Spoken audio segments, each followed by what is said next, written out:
In the last video, we set up the Angular Material Progress Spinner, and in this video, we'll be doing something very similar, but this time we'll be implementing the Angular Material Progress Bar.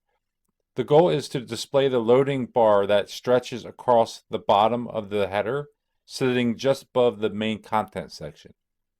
This will give the user a clear visual indication that something is loading. Let's take a look at the documentation for the progress bar to see how we can implement it in the project. Select the progress bar on the left menu, then select the examples on the far top right, and here you'll see 4 different progress bars we can implement within our project. This component is very similar to the progress spinner, but you only have 2 modes in the progress spinner, and here we have 4 different modes.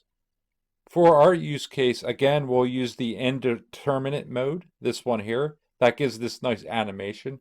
However, you can use a determinate mode that gives more control over the progress bar, or a buffer, or a query.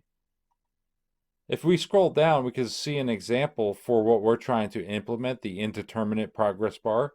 If we look at the code for that, we'll need to implement this element here.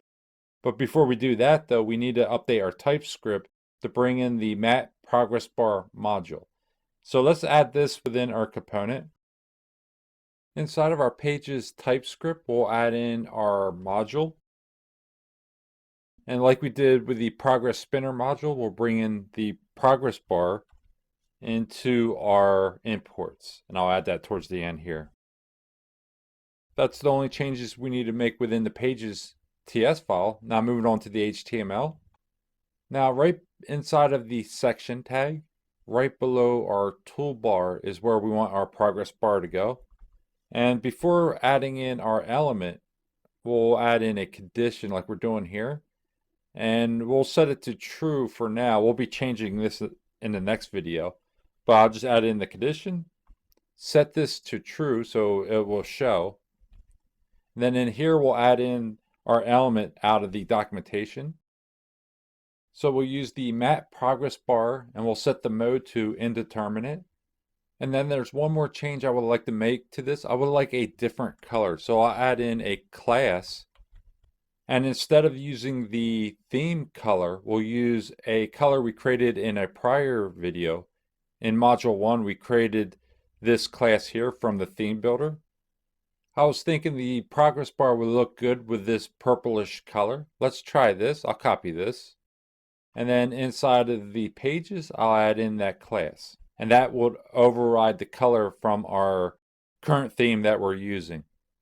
That's the only changes we need to make. Let's view this in the browser.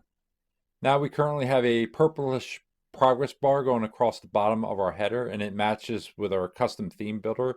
That's how you could override a color to the progress bar. Now let's set up within our settings panel 2 toggle switches that we could turn off and on our progress bar and our spinner, and we'll do that in the next video.